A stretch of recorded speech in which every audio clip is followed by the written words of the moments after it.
Okay, folks, we're back. If you're in UK, it's finished for lunch, so we're starting session 3 in stage 1. So I'll kind of change the tack now. So we're looking at Errol Moll, who's in business development at Carden Associates. He's going to talk about hurricane insurance protection, Windex, controlled environment policies for US growers. So it's a very important part of the whole business, but not talked about very often in these fora. So I look forward to hearing about this. Errol, the floor is yours. Thank you so much. Again, happy to be here. So today, the information that I'm going to go over is just a very, brief overview of the insurance policies that are available in the U.S. for growers. There's definitely a lot of things out there that can cause issues with you as a grower and the grower's operations. So Carden and Associates, what we do, we're an insurance agency that specializes in crop insurance. And so, again, it's a very specialized niche market. And we want to make sure that the growers are covered, that they have, those different policies that are going to cover them for the worst case scenarios. So I'm just going to do a brief overview of 3 policies that are within the crop insurance market. And so again, with our limited time today, the biggest thing is just to give you an idea of what's out there, what's available. So again, nursery is a fairly sizable market within the US. Then there's also, we have a add-on product, which is called the hurricane policy. And then also a controlled environment policy, which is fairly new here in the US. So I'm going to kind of touch on those 3. And then again, like I said, with the limited time, it's just going to be a brief overview of each one of those.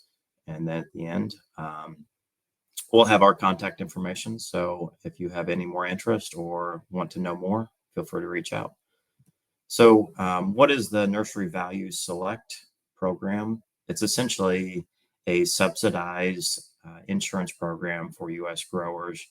And the way this works is it is administered by the United States Department of Agriculture under their Risk Management Agency, so the RMA. And it's essentially a way for growers to give themselves protection under these policies. So it's a fairly simple application process. It used to be an old policy called the Field Grown and Container Policy, which this is the NVS program is basically taking over and replaces that FG&C policy, which the FG&C policy used to have some very burdensome inventory requirements. And that's basically done away with that. And it essentially is a much easier process for the producers. Basically what it does, it just estimates the wholesale value of their product. So the first thing a lot of people ask is, what are important dates? So number 1 is May 1st for certain parts of the US. And then there's also September 1st sales closing, which means when that application has to be in. But the big thing to note here is that it's not a hard deadline. So those dates, you can actually go past those dates, but there's a 30-day waiting period for those applications. Once they've been submitted, then the coverage will attach on that 31st day after that application has been received and approved by the insurance provider. It is actually available in every state and county in the United States.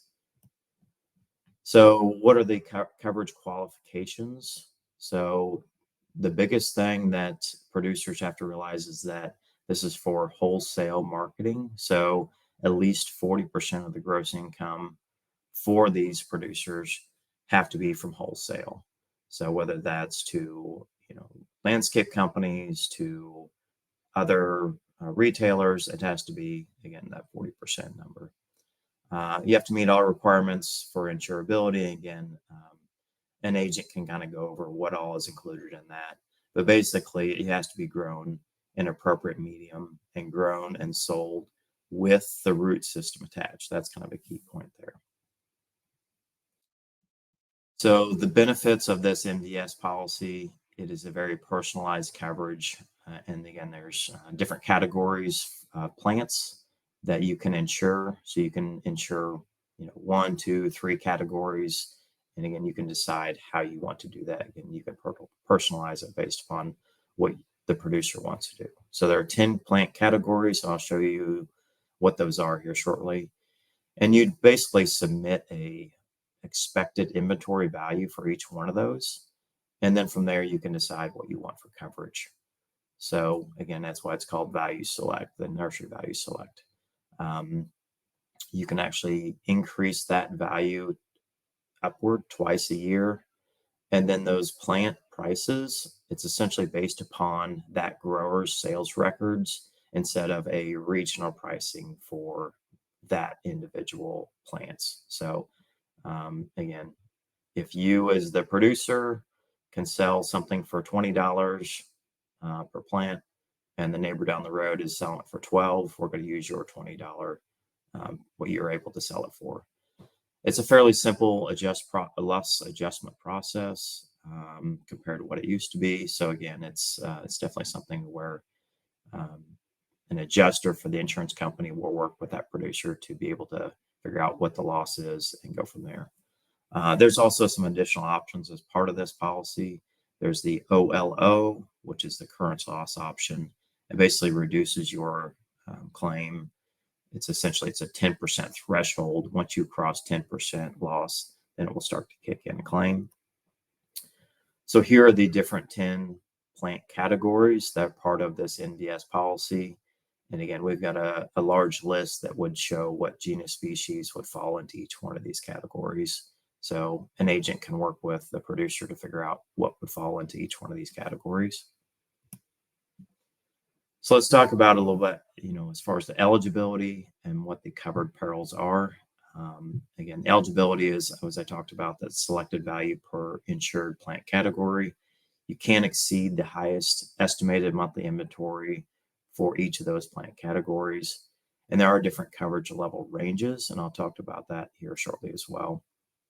Covered perils, it's essentially anything that Mother Nature can throw at the producer.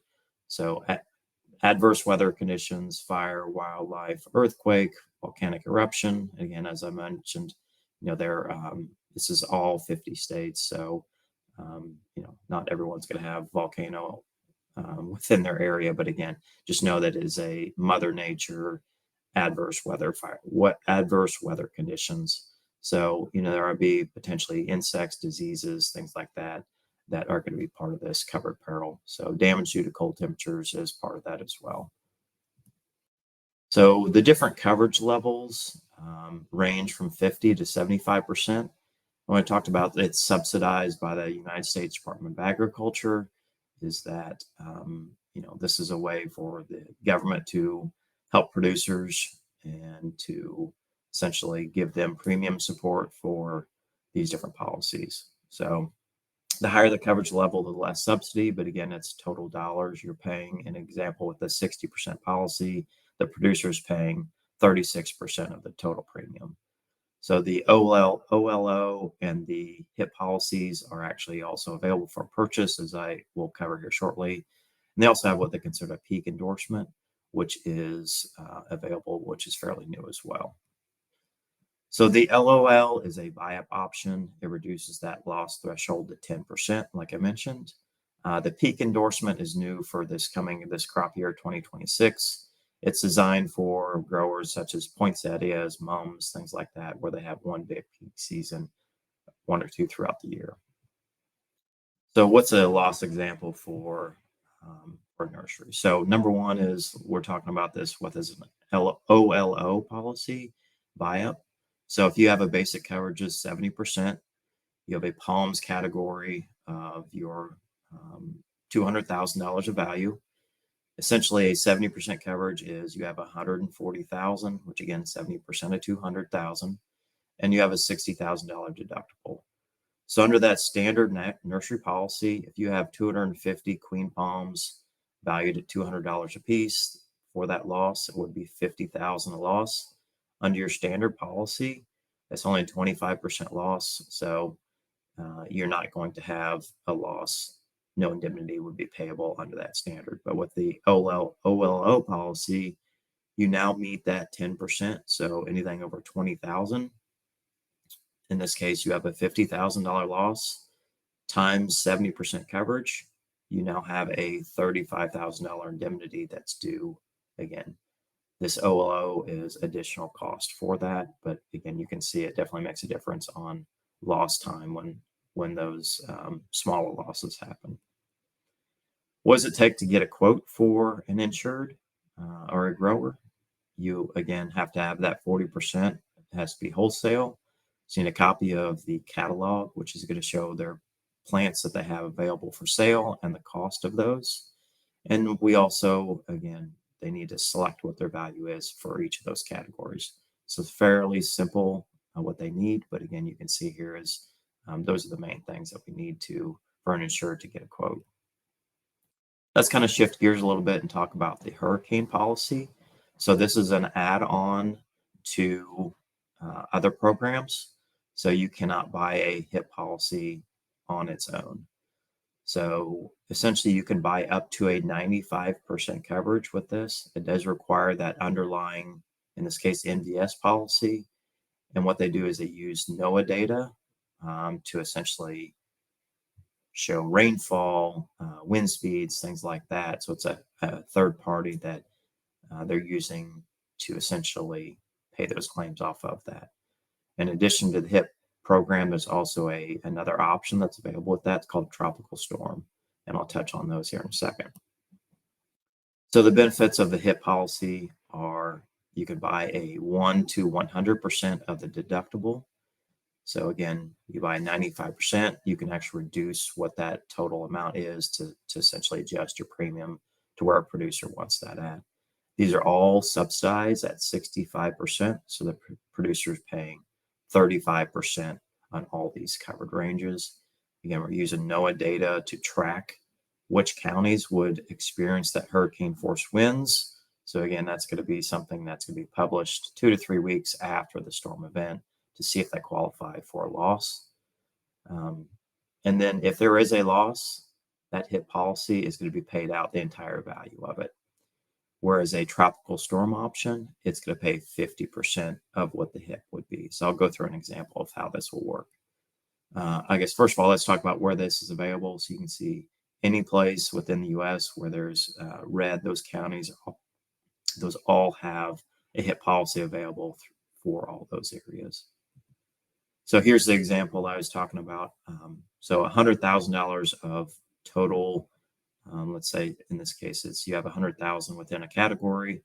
You carry a 65% policy. That's again 65,000 of coverage on the base policy, and then you can add the HIP coverage on top of that. In this case, so 95% total. So that's 65 underlying, 30,000 on the HIP coverage, and a $5,000 deductible.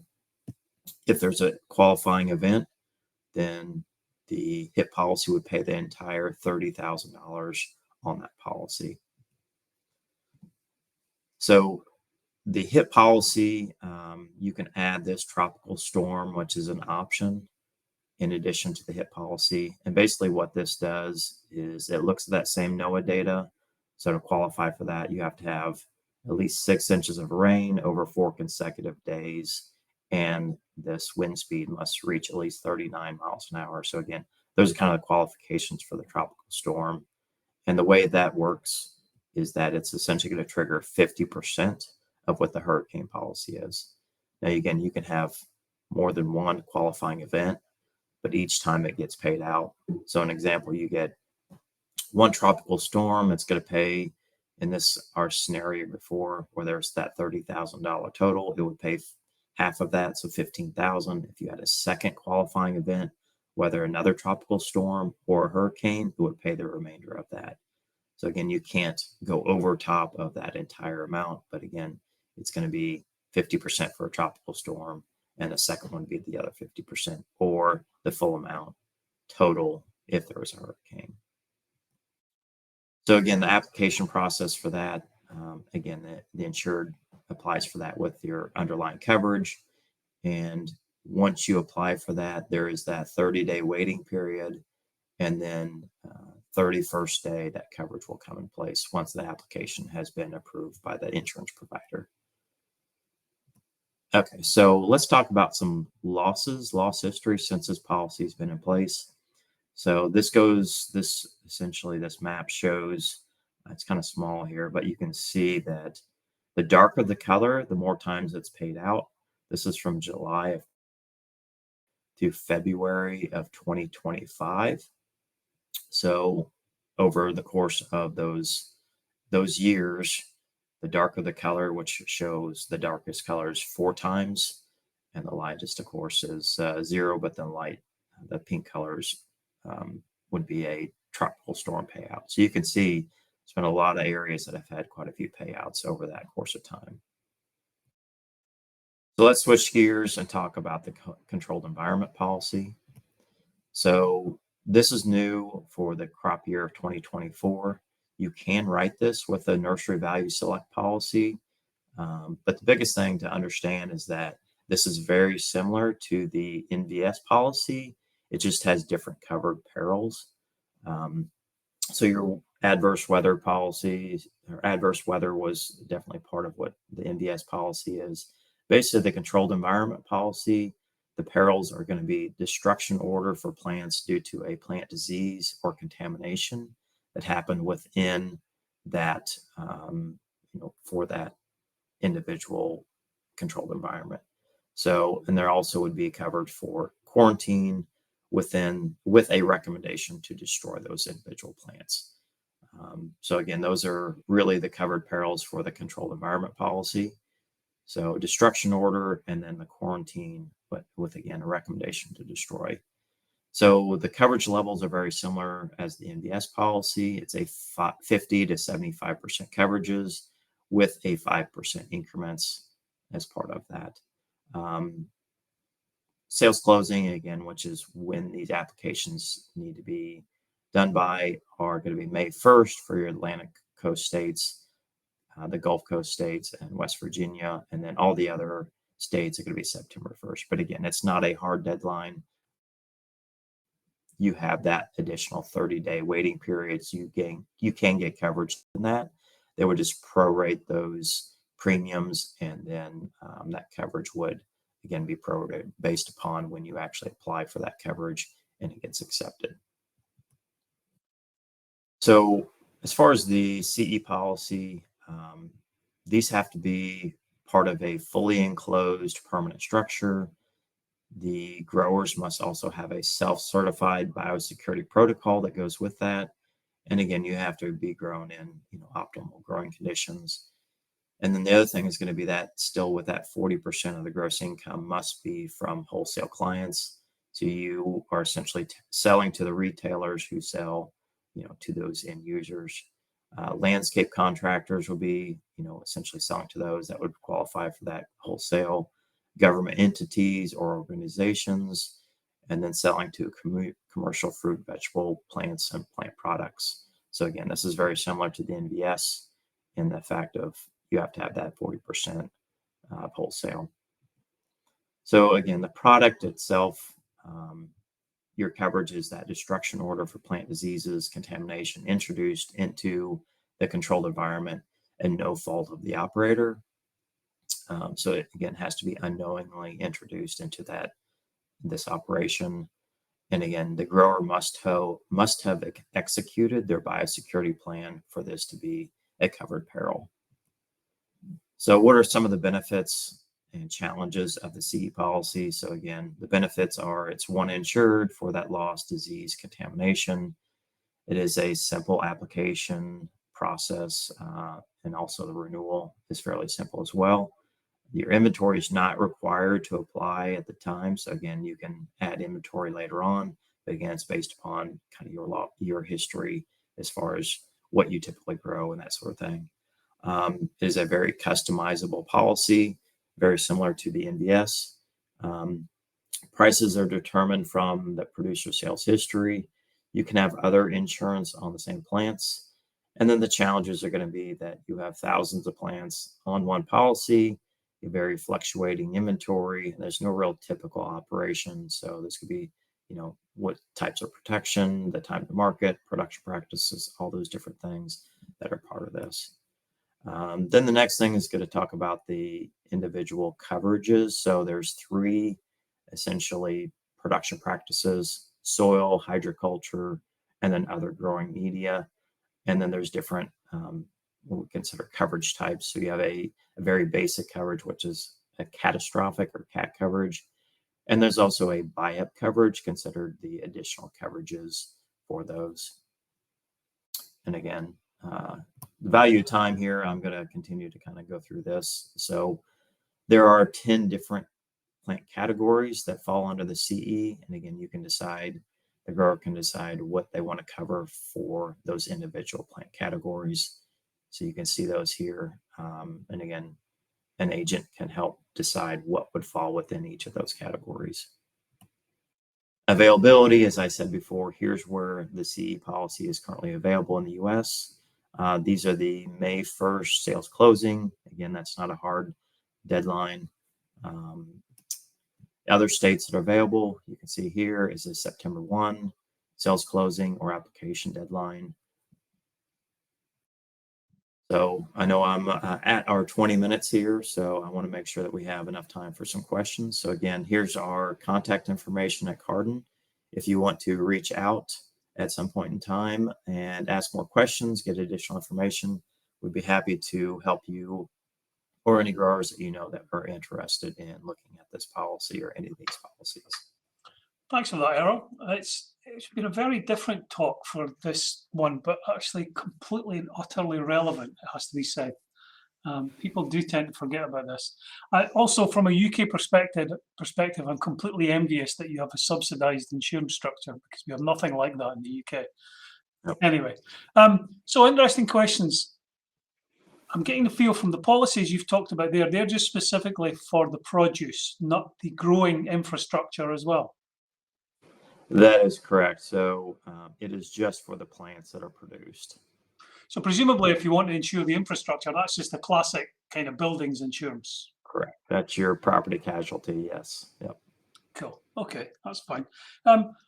So what's the feel for how heavily this is used in the mix and match? I mean, did most people have all of the ones you're talking about, or some of them? Well, if you're not in the tropical storm area, you're not going to have that one, obviously. But do almost all growers have both of the key policies?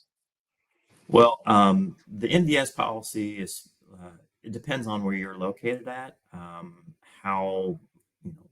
There's a lot of nursery growers that carry coverage, and there's a lot of them that, again, the NVS policy is fairly new. It's been available for a couple of years now, but the old field-grown container policy had a lot of strict requirements, reporting requirements. They had to do monthly reporting, and so it was a very tedious policy. So a lot of producers did not participate because of that tediousness of that. So a lot more have decided that the NVS policy, especially for nursery growers, has become much more advantageous and easier to operate within.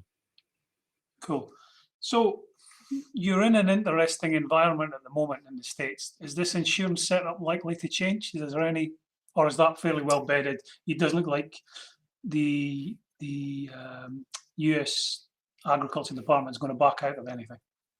Yeah, I think that the USDA, again, these are administered from the RMA, but basically they're always willing to look at changes. And again, these have changed in the last 3 years. I've been in the crop insurance industry since 2007, and every year there's changes. Okay. So, but the overall, they try and make things better for the producers, but overall they like to make sure that the policies are, fit within that. I know we've had some discussions with the Controlled Environment Alliance, CA, and about trying to maybe add some additional coverages for the CE policy. So we've been trying to reach out to RMA to see if we can make some changes or suggestions on how we can improve those. Cool. Okay, thanks. You've explained what to a scientist is an incredibly complex area very well. So thanks very much for that. You're very welcome. Thank you. In the interest of time, we'll draw this to a close. So if you are looking for advice or interest on this, please contact Errol through the networking piece at the back. His details are all there, so you've probably got them already. And I'm sure you'll get plenty of interest, Errol. Thank you for your interest and presentation. Thank you. Cheers.